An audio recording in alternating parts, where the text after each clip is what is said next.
ETV అభిరుచి ప్రేక్షకులందరికీ మన చట్పట్ స్వాగతం పలుకుతోంది. వేసవకాలంలో మామిడి పళ్ళు దొరుకుతాయి, శీతాకాలంలో సీతాఫలాలు దొరుకుతాయి. కానీ మన సాంప్రదాయ రుచులు, అద్భుతమైన టేస్ట్ ఎక్కడ దొరుకుతుంది? ప్రతిరోజు మన ఈటీవీ అభిరుచిలో చట్పట్లోనే దొరుకుతాయి కదా. మరి ఈరోజు ఏమాత్రం ఆలస్యం చేయకుండా మనం తయారు చేయబోయే ఆ పచ్చడి ఏంటో చూసేద్దాం. ఈ రోజు మన చట్పట్లో మనందరికీ ఒక వెరైటీ పచ్చడి చేసి చూపించడానికి సిద్ధంగా ఉన్నారు మన ఎక్స్పర్ట్ కౌసల్య గారు.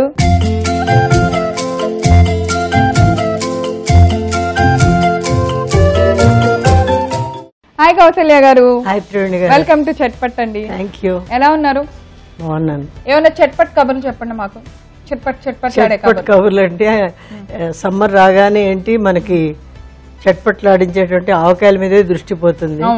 మార్కెట్కి వెళ్ళామంటే సూపర్ మార్కెట్ లో రకరకాలైన మిరపకాయలు, చిన్న మిరపకాయలు, పెద్ద మిరపకాయలు, ఇది గుంటూరు మిరపకాయలు, వరంగల్ మిరపకాయలు, రకరకాల మిరపకాయలు చూసి ఈ కాంబినేషన్ ఇది చేస్తే బాగుంటుంది, అది చేస్తే బాగుంటుంది అని ప్లాన్ చేసుకుంటూ ఉంటాం. అలాగే మార్కెట్కి వెళ్తే మామిడికాయలు ఇక టెంక కట్టయ్యా ఇంకా జీడుందా లేదా అని చూసుకుంటూ ఉంటాం. అయితే మామిడికాయ సీజన్, మామిడికాయ ఫీవర్ ఇప్పుడు అంతా అసలు ఎప్పుడెప్పుడు నేనైతే అసలు అలా వెయిటింగ్ ఎప్పుడు రసాలు వస్తాయా, తిండంతా మానేసి ఓన్లీ మామిడికాయ రసం, బంగినపల్లి మామిడికాయ, అలా వెరైటీ వెరైటీ మామిడికాయ ఫ్యామిలీ అంతా 1 by 1 తిందామని. ఏమవుతాయో ఈ సంవత్సరం ఎలా దొరుకుతాయో. మామిడికాయ సీజన్ లోనే తినాలి, లేకపోతే మళ్ళీ దొరకవు. ఎంతైనా సీజన్ ఫ్రూట్ సీజన్ లోనే బాగుంటుంది. ఇప్పుడు మనకు అన్ని తర్వాత కూడా దొరుకుతున్నాయి కానీ ఆ టేస్ట్ ఉండదే. ఎప్పుడైనా సీజన్ ఫ్రూట్ సీజన్ లోనే తినాలి కదా. ఓకే, మరి ఈ రోజు మాకేం పచ్చడి చేస్తున్నారు? అందుకే మీరు అడిగారు కదా ఏంటి అంటే, తొణుకు మెంతికాయని మెంతి బద్దల్లాగా ఆవకాయ తయారు చేస్తాము. మళ్ళీ మామిడి అసలు కౌసల్య గారు మామిడికాయ సీజన్ అంటే మామిడికాయ వదలట్లేదు. మామిడికాయ మిమ్మల్ని చూసి పారిపోద్ది. నేను మామిడికాయ చూడగానే మార్కెట్ లో ఇంట్లో 4 ఉంటే మరో 4 కొనుక్కొస్తుంటా, ఏదో వెరైటీ చేద్దాం అనేసి. సో ఇవాళ మళ్ళీ మామిడికాయతో చేస్తాం మనం. సూపర్. తొణుకు మెంతికాయ ఏంటి దీనికి? ఎందుకు తొణుకు మెంతికాయ అంటే చూడండి, పూర్వం ప్రతి ప్రాంతాల్లో ఒక్కొక్క పేర్లు పెట్టుకుంటేవారు. ఇది మెంతి బద్దలు అని చెప్పి చేస్తాం మామిడికాయ. ఇలాగే తొణుకు మెంతికాయని చేస్తాం. అంటే దీనికి ఏంటంటే మామూలుగా మామిడికాయలు టెంక కట్టే ముందర వస్తాయి, అంటే మరీ చీడి పిందెలు కాకుండా కొంచెం నిలువ ఉంటుంది పచ్చడి. దాంతో పాటు చేస్తాం అన్నమాట. దీనికి పర్టికులర్ కొలతలు పెట్టుకుని చేస్తాం. ఇది కొలతలు పెట్టుకుని చేయాలి మనం. అయితే మరి కావాల్సిన పదార్థాలన్నీ చూడాలి కదా. తొణుకు మెంతికాయకి కావాల్సిన ఇంగ్రీడియంట్స్ అన్ని ఒకసారి చూద్దాం. తొణుకు మెంతికాయ తయారు చేసుకోవడానికి కావాల్సిన పదార్థాలు: మామిడికాయ ముక్కలు, ఎర్రమిరపకాయలు, కారం, ఉప్పు, పసుపు, తాలింపు గింజలు, ఇంగువ, మెంతులు, నూనె. ఓకే కౌసల్య గారు, అన్ని ఇంగ్రీడియంట్స్ రెడీగా ఉన్నాయి. ఇది మీరు కొలతల ప్రకారం చేయాలి అన్నారు కదా. ఎంత మామిడికాయకి ఎన్ని కొలతలు? 6 మామిడికాయలు తీసుకున్నాం కదండి. ఒక 75 గ్రాముల మిరపకాయలు. 75 గ్రాముల మిరపకాయలు తీసుకుంటున్నప్పుడు మనం మిరపకాయలు ఎక్కువ తీసుకోకుండా పొడుగు నేనేం చేస్తానంటే ఉత్తి మిరపకాయలు కాకుండా పౌడర్ కూడా తీసుకుంటాను, కలర్ బాగుంటుందని. అప్పుడు ఏం చేస్తానంటే 40 గ్రాముల మిరపకాయలు 20 తక్కినదంతా కారం వేసేస్తాను. అలాగే మనకి 75 గ్రాములు ఆయిల్, తర్వాత మెంతులు 1 టేబుల్ స్పూను, ఇంగువ 1 టీ స్పూను, తిరగమోత దినుసులు మనకు కావాల్సిన. మనం ఎన్ని మామిడికాయ ముక్కలు తీసుకున్నాం? ఇది మనం 3 మామిడికాయలు తీసుకున్నాం. 3 మామిడికాయలు తీసుకున్నాం. దానికి తగ్గట్టు అంత మెజర్మెంట్ రెడీగా పెట్టుకున్నాము. కారము అలాగే మిరపకాయ కారం, మిరపకాయలు కూడా వాడతాం కలర్ కోసం. సరే, ఇప్పుడు ముందుగా ఏం చేయాలి చెప్పండి. ముందు బాండి పెట్టి తిరగమోత అంతా వేయించేసుకున్నాం.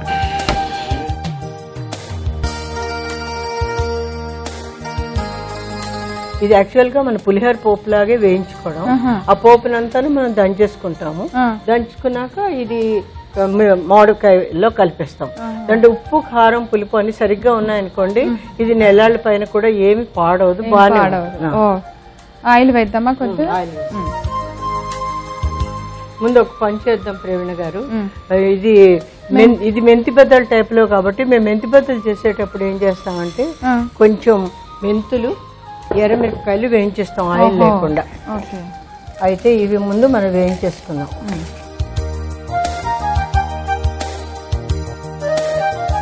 మెంతులు అలానే ఎండుమిరపకాయలు వేయించేసేసి పక్కన పెట్టేసుకుందాం.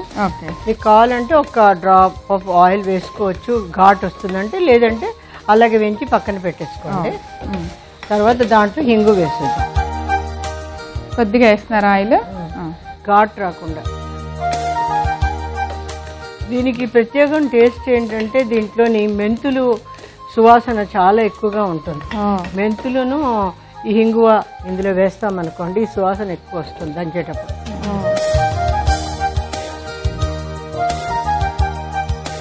ఇప్పుడు అసలు వేగుతుంటేనే చాలా మంచి వాసన వస్తుంది.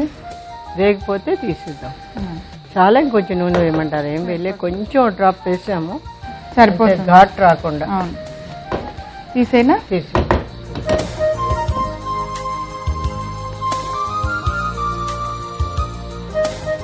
సో ఇదే బండిలో ఇప్పుడు ప్రవీణ్ గారు కొంచెం నూనె వేసుకొని వేయించేస్తున్నారు.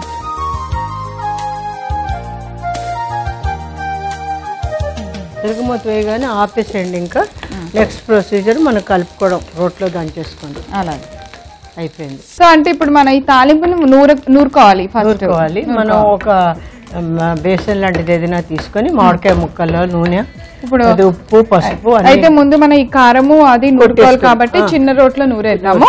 తర్వాత పెద్ద గిన్నె తీసుకొని పచ్చడి కలుపుదాం.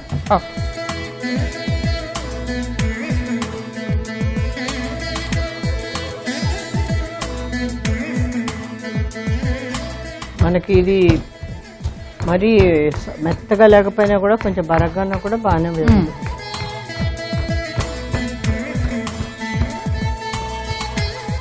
జీలకర్ర వేగటం వల్ల కొడుతుంటే వాసన వస్తుంది. ఇవి వేసైనప్పుడు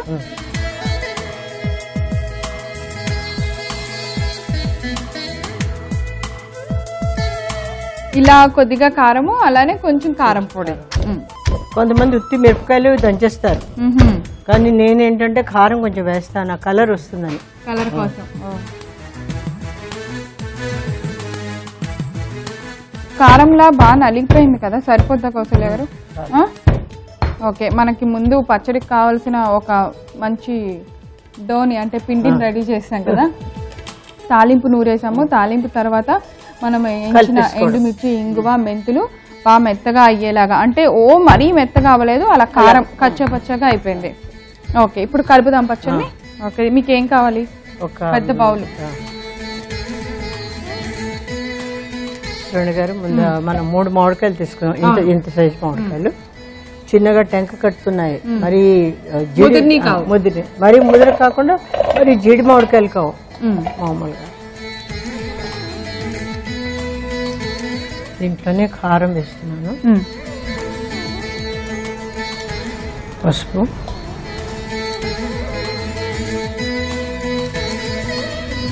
ఉప్పు. ఒకవేళ మనం తిని చూసాక ఒకవేళ చేతితో కలిపిస్తున్నా.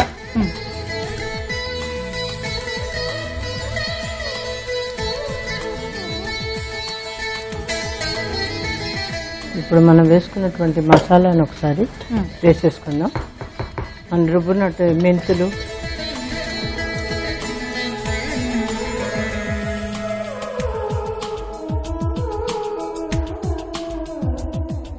అయిపోయింది ప్రవీణ్ గారు. ఇప్పుడు మనకి ఏంటంటే పైకి ఆయిల్ రావట్లేదు కాబట్టి కొంచెం నేను పైకి వచ్చేటట్టు వేస్తున్నాను. ఓకే, ఉప్పు సరిపోయిందిలే చూద్దామా? పెట్టండి. ఇలాగే మరి పచ్చడి కలుపుతుంటే దగ్గర కూర్చొని కొద్దిగా పెట్టు చూస్తా అని అడుగుతాను.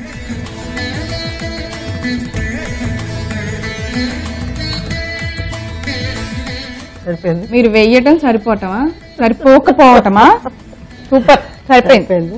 సో ఇప్పుడు ఫైనల్ గా జాడీలోకి తీసుకోవాలి, కానీ మనం ఇప్పుడు బౌల్లోకి తీసుకొని పెట్టుకోండి.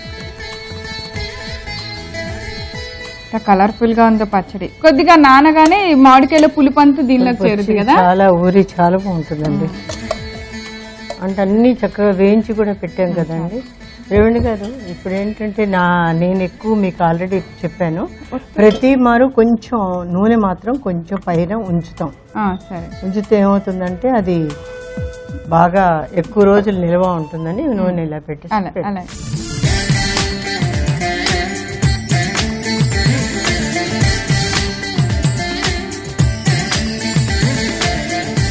రేవణి గారు, నేను ఆల్రెడీ రుచి చూసాను. అలా కాదు, తొడుకు మెంతికాయ చెప్పడానికి ఇంత ఈజీగా పేరు మాత్రం కష్టంగా ఉంది. తొడుకు మెంతికాయ. అవును, గుర్తుపెట్టుకోవాలి. ఇది తొణుకు మెంతికాయ టేస్ట్ చేసి చూడండి. ప్రాసెస్ చాలా ఈజీ, పేరు కొద్ది కష్టంగా ఉంది అంతే.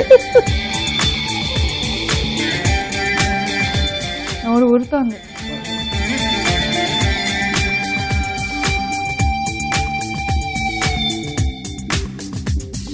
కారం మరీ ఘాటుగా అనిపించట్లేదు. ఏం లేవు, అన్ని కరెక్ట్గా సరిపోయినాయి. మామిడికాయ ముక్క నవిలితే ఆ పులుపు, కారం, ఆ ఘాటు, మెంతి వాసన, అద్దరు కాంబినేషన్ అంటే కాంబినేషన్. ఇలా కలపాలి కాంబినేషన్. ఊరికి ఎలా పడితే అలా కలపకూడదు. చాలా బాగుంది. ఈ తొణుకు మెంతికాయ గిన్నె మొత్తం నేను మా ఇంటికి తీసుకెళ్ళిపోతాను. Thank you. చూసారు కదా, తొణుకు మెంతికాయ చాలా టేస్టీగా ఉందండి. పేరు ఎంత బాగుందో, పచ్చడి కూడా అద్దరిపోయింది. తప్పకుండా తయారు చేయండి. కావాల్సిన పదార్థాలు తయారు చేసే విధానం రిపీట్ చేస్తాను, నోట్ చేసుకోండి. తొణుకు మెంతికాయ తయారు చేసుకోవడానికి కావాల్సిన పదార్థాలు: మామిడికాయ ముక్కలు, ఎర్రమిరపకాయలు, కారం, ఉప్పు, పసుపు, తాలింపు గింజలు, ఇంగువ, మెంతులు, నూనె. తొణుకు మెంతికాయ పచ్చడి తయారు చేసుకునే విధానం: ముందుగా స్టవ్ వెలిగించి ఒక పాన్ పెట్టి అందులో మెంతులు, ఎండుమిర్చి వేసి కొంచెం సేపు ఫ్రై అయిన తర్వాత కొద్దిగా ఆయిల్ వేసి వేయించాలి. వేగిన తర్వాత దానిలో ఇంగువ కూడా వేసుకొని బాగా వేగిన తర్వాత ఒక ప్లేట్లోకి తీసి పక్కన పెట్టుకోవాలి. ఇప్పుడు అదే పాన్ లో కొద్దిగా ఆయిల్ వేసి అందులో తాలింపు గింజలు వేసి బాగా వేయించి తాలింపు వేగిన తర్వాత స్టవ్ ఆఫ్ చేసుకొని పక్కన పెట్టాలి. ఇప్పుడు రోట్లో ముందుగా మనం వేయించిన తాలింపు వేసి మెత్తగా నలిగిన తర్వాత వేయించి పెట్టుకున్న మెంతులు, ఎండుమిర్చి, ఇంగువ వేసి బాగా మెత్తగా దంచుకొని ఈ మిశ్రమాన్ని పక్కన పెట్టుకోవాలి. ఇప్పుడు ఒక బౌల్ తీసుకొని దానిలో మామిడికాయ ముక్కలు వేసి సరిపడినంత కారం, కొద్దిగా పసుపు, ఉప్పు, తగినంత ఆయిల్ వేసి మనం దంచుకున్న మిశ్రమాన్ని కూడా దానిలో వేసుకొని బాగా కలుపుకోవాలి. ఇలా కలుపుకున్న పచ్చడిని ఒక సర్వింగ్ బౌల్లోకి తీసి సర్వ్ చేయండి. అంతే, ఎంతో టేస్టీ తొణుకు మెంతికాయ పచ్చడి రెడీ. కౌసల్య గారు, మా చట్పట్లో ఎప్పుడు మేము చక్కగా చాలా ట్రెడిషనల్ పచ్చళ్ళు చేస్తున్నాం అలా ఉన్నాయి. కానీ ఈరోజు రియల్గా మంచి ట్రెడిషనల్ ప్రాసెస్ చేసాము. ఎంత బాగుందంటే టేస్ట్ చాలా బాగుంది. అందరు తప్పకుండా తయారు చేసుకొని తినాలి. థ్యాంక్ యూ సో మచ్, ఇంత మంచి పచ్చడి చేసినందుకు. థ్యాంక్ యూ, మీ అభిమానానికి ధన్యవాదాలు. తొణుకు మెంతికాయ పచ్చడిని మేము తయారు చేసింది చూడటం మీరు మిస్ అయ్యారా? ఏం పర్వాలేదండి, మీరు చేయవలసిందలా www.youtube.com/etvabruchi లేదా www.facebook.com/etvabruchi లో చూడొచ్చు. రేపు మరో సరుకుతో వంటకంతో తిరిగి చట్పట్లో కలుసుకుందాం. అందరికీ సెలవు, నమస్కారం.